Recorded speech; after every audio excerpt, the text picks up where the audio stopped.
Eh bien, bonjour à tous. Merci d'être de retour avec moi sur la chaîne intitulée La Voix de Louis. Louis c'est moi, et puis c'est un petit peu un personnage d'un livre que j'ai écrit qui raconte sa vie depuis la période où la France était un pays dominant la planète jusqu'à ce jour où la France n'est plus grand-chose qu'un souvenir. Alors, encore une fois, bienvenue sur la vie de Louis. Merci de vous abonner. Et nous allons attaquer dans mon nouveau concept de vidéo, facile à monter, rapide, explicite, qui va éviter de vous faire perdre du temps. Comme vous le voyez derrière moi, j'ai la page YouTube qui m'est offerte grâce aux algorithmes qui me balancent des vidéos qui sont censées m'intéresser. Alors, elles ne sont pas là non plus totalement par hasard, mais toutes ne sont pas forcément très gratifiantes quant à l'image que cet algorithme a de moi. Mais ça n'est pas très grave, car c'est réciproque. Je n'ai pas une image extrêmement valorisante de ce que peut être cet algorithme, et on en parlera en permanence. Parce que c'est la clé de beaucoup de problèmes de la communication des médias alternatifs. Ainsi, voilà, nous allons aller voir ce que Monsieur Juste Milieu nous dit. Si je mange du pâté, je grossis. Donc je peux pas grossir. Donc faut que je dise ce que j'ai à dire. Comme ça, je suis pas chagrin. Après ça va. Après ça va mieux déjà. On va revenir aujourd'hui sur la guerre en Russie, l'éternelle menace, mais surtout l'éternel piège. On va revenir en premier lieu, vous vous en doutez, c'est la déclaration qui a énormément fait parler du général Fabrice Mandon. Cet événement au Congrès des maires de France, c'était le 19 novembre. Et je voulais revenir là-dessus pour vous proposer, là encore, une lecture qui n'est pas la vérité officielle, qui est une lecture subjective, qui n'est que mon regard, mais comme on disait voilà, en Grèce antique, autour d'Athènes, il y a 2500 ans maintenant, ça ne nous rajeunit pas. Hein. Voilà, c'était en 700 avant Nikos Aliagas, on disait j'en ai plein le fiac. Voilà, en Grèce ancien, on dit ça. Après, voilà, la tournure latine, je sais pas trop ce que ça donnait, mais en grec ancien, c'était voilà, j'en ai plein le fiac. De ce règne de la peur permanente qui nous pousse presque à en devenir des complices. Donc, je vais tout vous expliquer là-dessus. On va prendre le temps de réfléchir, tout simplement, de pas sombrer dans ces discours-là et de voir pourquoi ce qui est inquiétant, à mon sens, n'est plus ce que dit Macron ou ses sbires, mais ce que nous en faisons. Donc voilà ce que je vais essayer de développer devant vous aujourd'hui. On commence avec la déclaration initiale et évidemment le général Mandon qui nous a dit ceci au Congrès des maires de France. Si notre pays flanche parce qu'il n'est pas prêt à accepter. Alors, ce qui est saisissant dans cette vidéo là, les images que nous voyons là actuellement, c'est le charisme absolument subjugant de ce général Turbo. C'est un général Turbo qui est un ex-aviateur, pilote de chasse, qui a survolé l'Afrique, mais il a quand même été propulsé en quelques années avec 5 étoiles sur sa jolie petite casquette sexy d'aviateur. Il a été promu chef d'état-major dans un cercle extrêmement restreint, et on voit là le résultat final de cet homme qui impressionne énormément, comme vous pouvez le constater.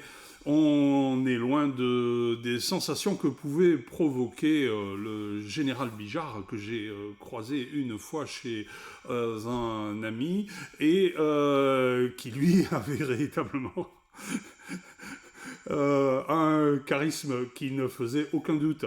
Quant à ce général, eh bien, vous allez écouter ce qu'il va dire. Vous le savez déjà, le Mandon est là pour nous faire peur. Et dans son discours, il y a la clé, en fait, de cette peur qu'il est censé nous prodiguer, qui est ni plus ni moins que la constitution d'une Europe cohérente de l'armement pour contrer un supposé ennemi russe qui n'en a rien à cirer des territoires européens où il n'y a rien à prendre d'autre que du chômage, des entreprises qui ne fonctionnent plus et des gauchistes qui sont là pour ruiner les différents pays où ils ont quelques postes clés. Mais il se pourrait que la chose s'inverse rapidement dans les mois et les années qui viennent.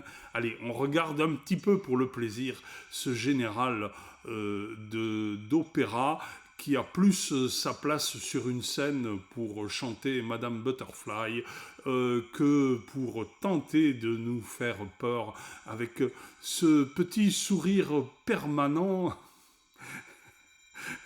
qui est pas très gratifiant pour un général. De perdre ses enfants, parce qu'il faut dire les choses. De souffrir économiquement parce que les priorités iront à de la production de défense, par exemple. Alors, les priorités iront à la production d'essence.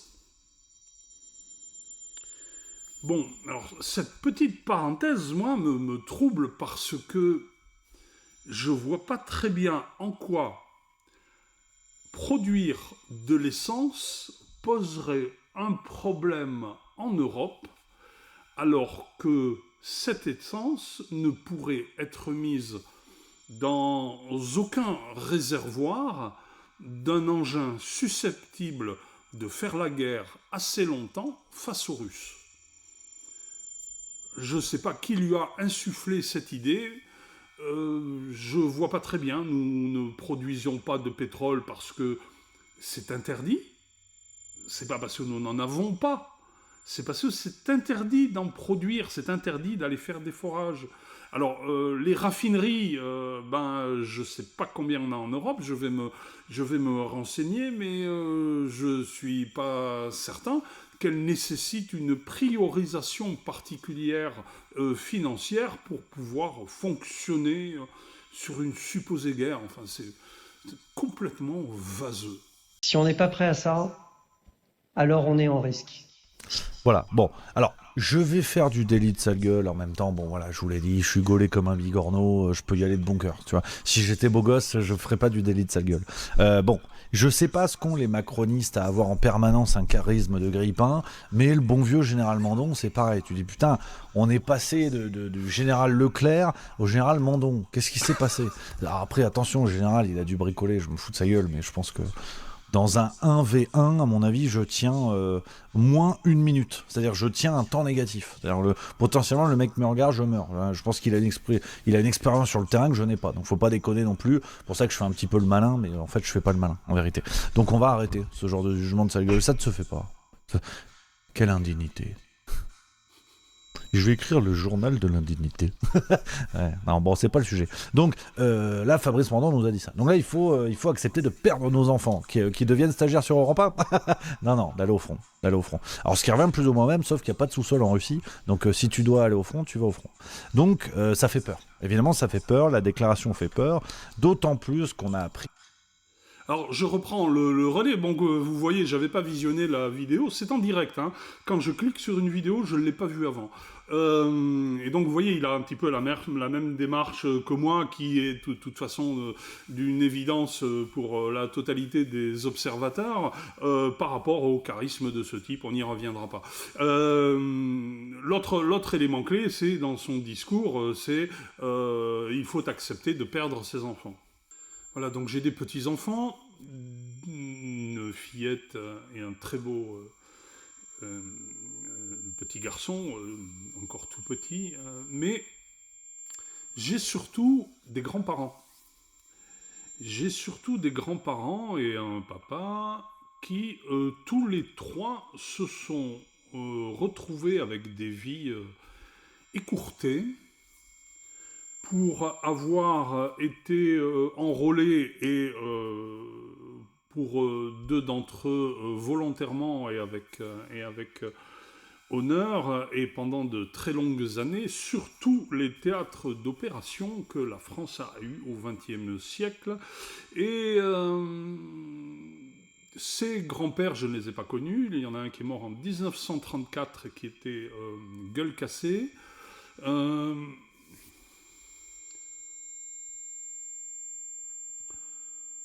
L'autre est décédé en 1948.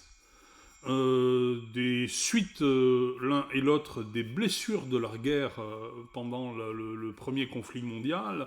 L'un était dans les Dardanelles, l'autre était dans les tranchées, ils ont tous été dans les tranchées gazées, c'était une abomination. Je n'ai pas connu mes grands-pères. Et quand j'entends ce général d'opérette, allez, on va le gratifier de général d'opéra pour pouvoir le mettre dans le casting de Madame Butterfly, si vous voyez ce que je veux dire. Eh bien, ce général-là me donne une envie, c'est de m'enfermer avec lui dans une pièce, par exemple, et puis de lui demander des explications entre hommes de ce que pourrait être le théâtre d'opération de l'Ukraine pour les enfants français.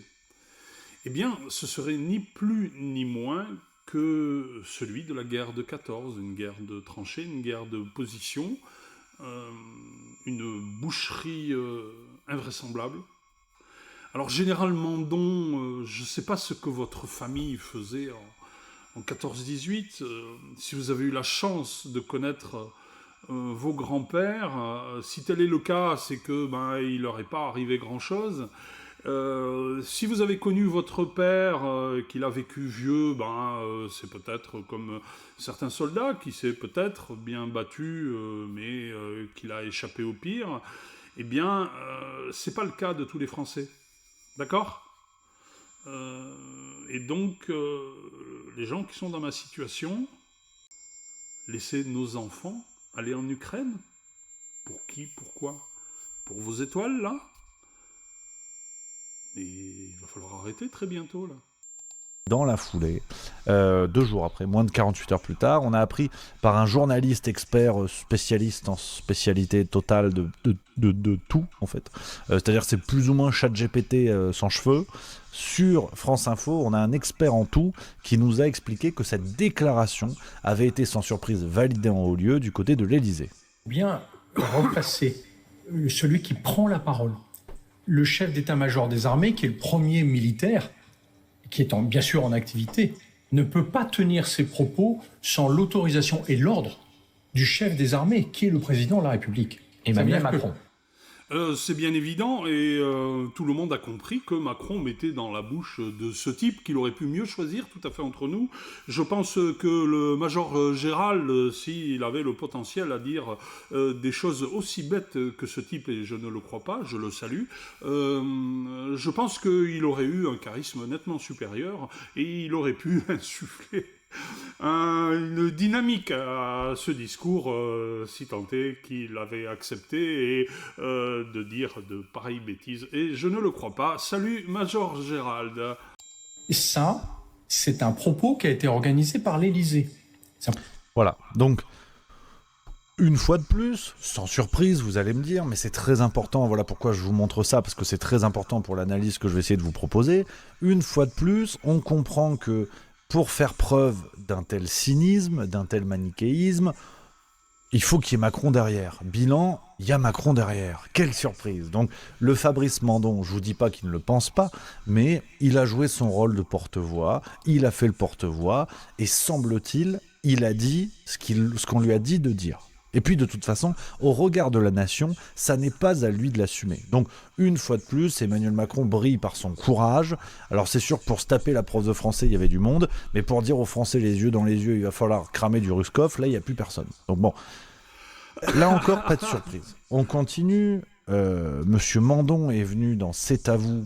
Alors qu'est-ce qu'un général des armées fou en face de Patrick Cohen, en dehors d'un restaurant, enfin en plus plus rien ne va dans ce monde. Monsieur Mandon a déboulé et il nous a fait un peu le service après-vente, ça c'était le 22 novembre, 3 jours après la fameuse phrase. Le choc est une réaction humaine et j'ai des amis qui ces dernières heures m'ont écrit, m'ont posé des questions. J'ai moi-même des enfants. Regardez le visage de ce type, mais en en quoi déjà il peut incarner un militaire. Alors son regard clair comme ça me fait penser à un autre regard qui, dès la première fois où je l'avais vu, m'avait glacé le sang par le vide qu'il suscitait. C'était celui d'un certain ministre des Finances, ministre de l'économie, qui aujourd'hui est exilé en Suisse, vous voyez de qui je veux parler, et qui a passé une partie de ses mandats à écrire des romans pornographiques pendant que la France était doucement en train de glisser, doucement mais sûrement, en train de glisser vers une faillite avérée, constatée, pour laquelle nous allons devoir bientôt commencer à nous poser des questions quant à la façon dont elle va être réglée financièrement, y compris notamment par exemple par le nombre de députés, de sénateurs et de tous ces bons à rien dans toutes les strates qui ont été inventées depuis 50 ans pour administrer la France et dont une bonne moitié ne servent strictement à rien. On continue à regarder le vide abyssal du regard de ce général qui a malheureusement pour lui, comme disait tout à l'heure Monsieur Juste-Milieu, je peux me permettre de parler de sa gueule parce que la mienne n'est pas beaucoup mieux lotie dans d'autres domaines. Vous voyez un gars comme ça arriver, bonjour mon général, et puis attendre qu'il vous donne un ordre pour faire décoller 5 Mirages pour aller survoler des pick-up équipés de mitraillettes fixées avec des boulons au-dessus, donc dans le désert africain. Voilà. Alors, je caricature, mais je suis là pour ça. Donc, naturellement, ce n'est pas des discussions qu'on a au quotidien, dans son entreprise, dans sa famille. Et quand vous avez une autorité militaire, le chef d'état-major des armées, qui s'exprime devant les maires de France et qui décrit ce paysage, pour moi, je mesure à quel point certains ont pu être inquiétés. Mais le rôle de cette intervention est d'alerter et de se préparer. Moi, j'ai une grande confiance dans notre pays et dans nos armées. Nos armées sont très fortes. C'est une référence en Europe.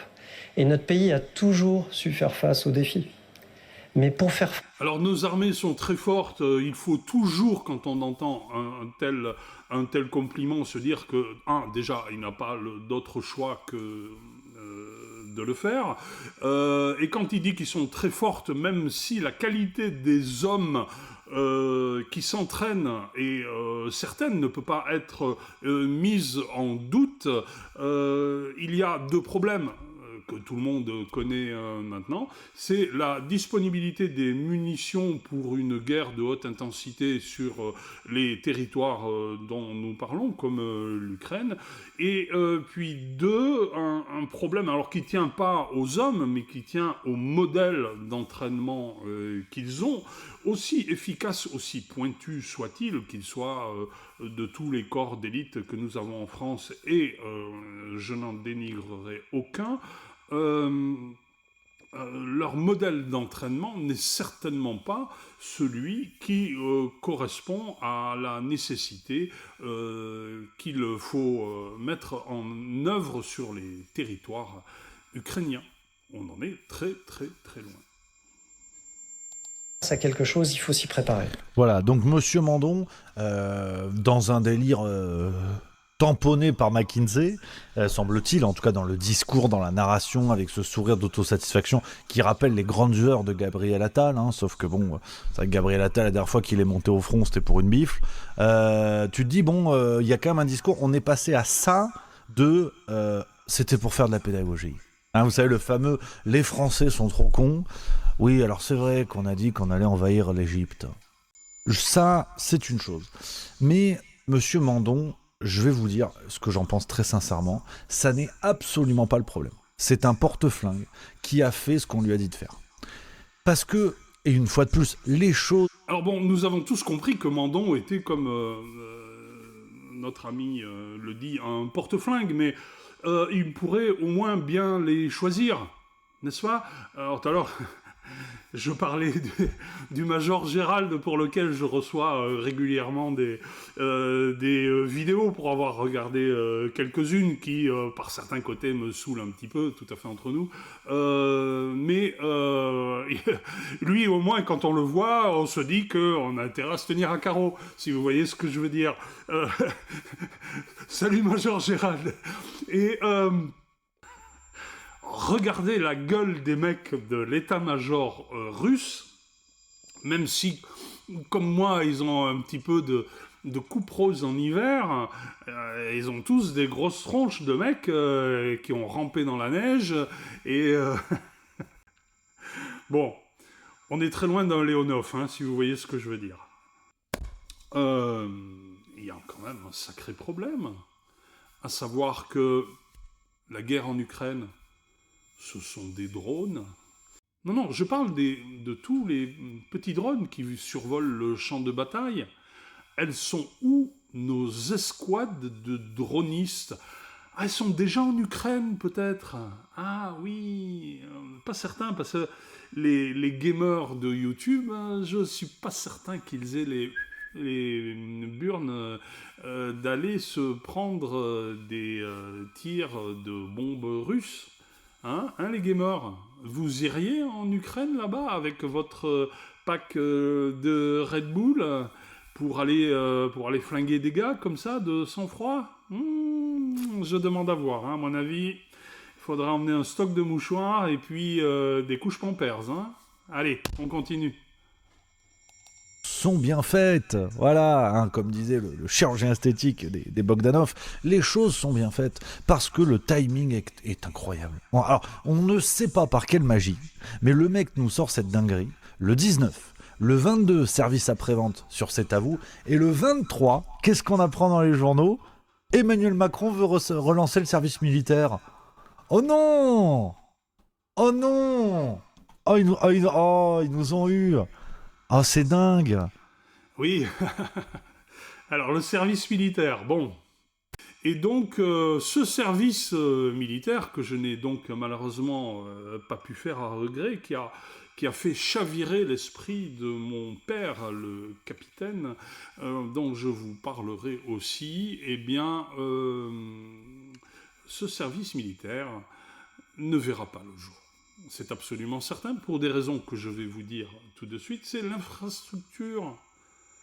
Il faut des infrastructures pour un service militaire. Il n'y aura pas assez d'encadrement. Et les casernes censées recevoir les contingents de ces jeunes recrues ne seront pas équipées, ou alors peut-être pendant quelques années, le service militaire servira à reconstruire les casernes sous l'œil de militaires comme les sapeurs de la Légion, qui eux savent ce que c'est que de construire et de détruire des bâtiments. N'est-ce pas? Tout ça est d'un crétinisme total, mais voilà, ça s'appelle de l'agitation. Macron est en train de faire de l'agitation. Donc il secoue les esprits fragiles qui se disent « Oh, super, il va y avoir de nouveau le service militaire, les jeunes vont devenir super. » Et puis il y a un autre problème dans ce service militaire, et vous savez déjà de quoi je veux vous parler, c'est que ces recrues auront-elles la moelle épinière, on va dire, pour porter un uniforme et accepter les ordres français. Et là, on va toucher un problème majeur qui se posera et pour le service militaire et qui se pose déjà pour l'armée de métier. Beaucoup d'officiers savent aujourd'hui, beaucoup de cadres de l'armée savent aujourd'hui à quel point il est difficile, voire des fois dangereux, d'intégrer des éléments dont on ne sait pas finalement en arrière-plan ce qu'ils ont dans la tête. Et oui, La France n'est plus dans l'esprit de ces jeunes gens un axe régulateur de la morale et des désirs de servir, n'est-ce pas? Alors le service militaire, peut-être pour aller servir dans les cantines des écoles, hein, ou peut-être pour aller, encore une fois, sur les routes avec les sapeurs de la Légion pour démonter tous les dodanes illégaux qui ont été construits en France. Hein? Bon, je plaisante, on continue. On apprend, Emmanuel Macron, alors après le service national universel, qui n'a... C'est pas que ça n'a pas marché, c'est que ça n'a pas fonctionné, ça n'a rien à voir. Emmanuel Macron te ressort le service militaire. Dans un timing, alors le hasard fait bien les choses. Hein. Hasard, gare Saint-Lazare. Parce que vraiment, fallait imaginer. Alors, on est sur... ils auront tout tenté. Hein. Le service national universel, qui était une sorte de Club Med avec des pistolets à billes. Là, maintenant, Macron, alors, ce qu'ils nous ont dit... donc ce sera, après je lis l'article de La Tribune dimanche du 23 novembre 2025, une promesse faite à la jeunesse en juillet dernier, après l'échec du service national universel, il proposera aux jeunes Français âgés de 18 ans un service militaire basé sur le volontariat dès 2026, payé entre 9 000 et 1 000 euros par mois pour une durée de 10 mois. Les volontaires ne perdraient pas d'année d'études puisque les crédits ECTS leur seraient octroyés, l'objectif étant d'en recruter 3 000 la première année avant d'atteindre 10 000 les années suivantes, puis 50 000 à horizon 2035. Donc, le SNU revient, une sorte de pôle emploi où on fait des pompes le matin, et tu dis le timing est quand même bien foutu. Puis moi je me posais la question, je me dis attends, cette déclaration pour faire peur aux Français, est-ce que ce serait pas du coup un coup de com'? Si. Non mais si, mais en fait arrêtez d'être complotiste, parce qu'en fait ils te le disent dans les journaux. Tu vois, je vous lis ce que nous dit la Tribune dimanche pour expliquer que... j'ai dit 9 000, pardon, entre 900 et 1 000 euros par mois. Excusez-moi, je vois dans le chat, ma langue a fourché. Hein. Ah ouais, I forced. Bref, 900 et 1 000 euros, évidemment, en France, faut pas déconner. D'ailleurs, si on pousse un peu, ça sera entre 9 et 10 euros par siècle. Donc, rigolez pas trop non plus. Excusez-moi, je fourchasse. Donc, tout ça n'est qu'un plan de com'. Et la Tribune dimanche te le dit, je vous lis. Donc, ils reviennent sur la phrase de Mandon. Sa phrase a été détournée pour faire peur, a regretté hier Emmanuel Macron. Emmanuel Macron qui aime pas qu'on fasse peur aux gens. Oh, alors ça c'est génial. Et c'est Patrick Cohen qui refuse une bonne brasserie. Tu dis oh non arrête. Et l'article continue et nous dit reste une communication choc dont l'effet d'amorçage devrait préparer l'opinion publique aux annonces de la semaine prochaine. Selon nos informations, c'est jeudi, sous réserve que la situation en Ukraine ne modifie pas son agenda, que le président de la République devrait détailler ce nouveau cadre pour servir au sein de nos armées. Donc en fait, tout ce que nous venons de voir... Bon, en fait, oui, voilà. Alors, je ne sais pas ce qu'il va en dire, mais enfin bon, c'est relativement évident. Pour rester crédible, Macron va être obligé d'embrayer sur des pseudo-décisions qui resteront vides de sens et vides d'exécution pour rester crédible, parce que c'est son problème aujourd'hui, c'est la crédibilité pour arriver à rester jusqu'en 2027, et puis surtout pour pouvoir embrayer après une strate supérieure, si elle existe encore d'ici là, au niveau européen, où il voudrait bien briguer la place de VDL, dont je ne prononcerai pas le nom et pour laquelle je ne ferai pas passer une vidéo de troupes germaines. Eh bien, Macron, lui, a ces ambitions-là et il a besoin d'être sans arrêt au centre de l'actualité européenne. Et les Russes le savent bien, ils l'ont bien compris, ils le laissent s'agiter. Il commente de temps en temps ses avertissements pour lui dire bon, écoute, on t'a entendu, mais tu nous fais bien rire, et puis on va te montrer comment fonctionnent nos missiles sans mettre de tête nucléaire. Ils feront déjà un gros trou juste grâce à leur vitesse d'impact. Et oui, et pendant ce temps-là, Macron, lui, croit qu'il s'adresse à lui comme un adversaire. Et non, c'est pas le cas. Les Russes continuent leur petit chemin bien prévisible en regard de ce que l'histoire nous en a appris de leur conviction à défendre leur territoire, car c'est bien là leur plus grande force.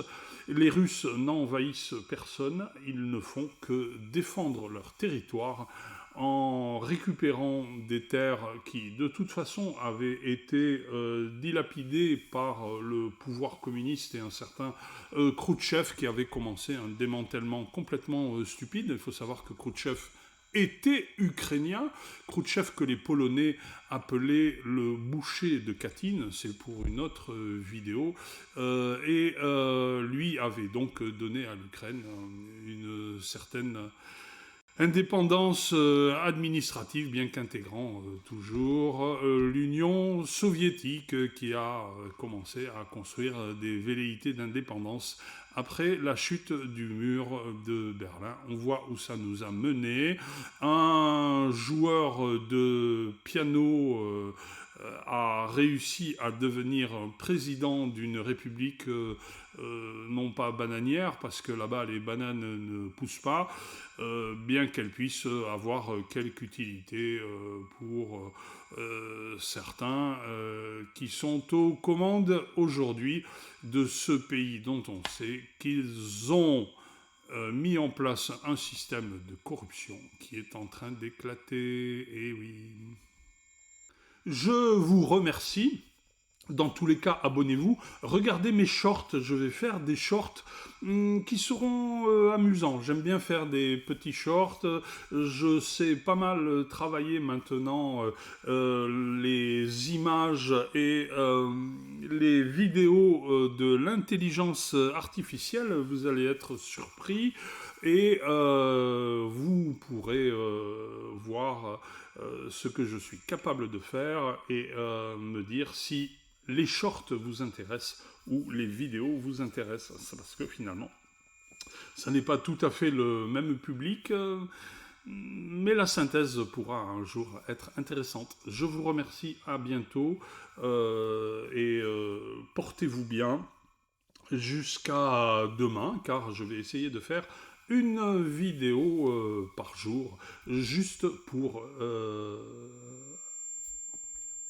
les algorithmes et me retrouver un jour ou l'autre avec une visibilité retrouvée comme c'était le cas et bien parti jusqu'à cet été.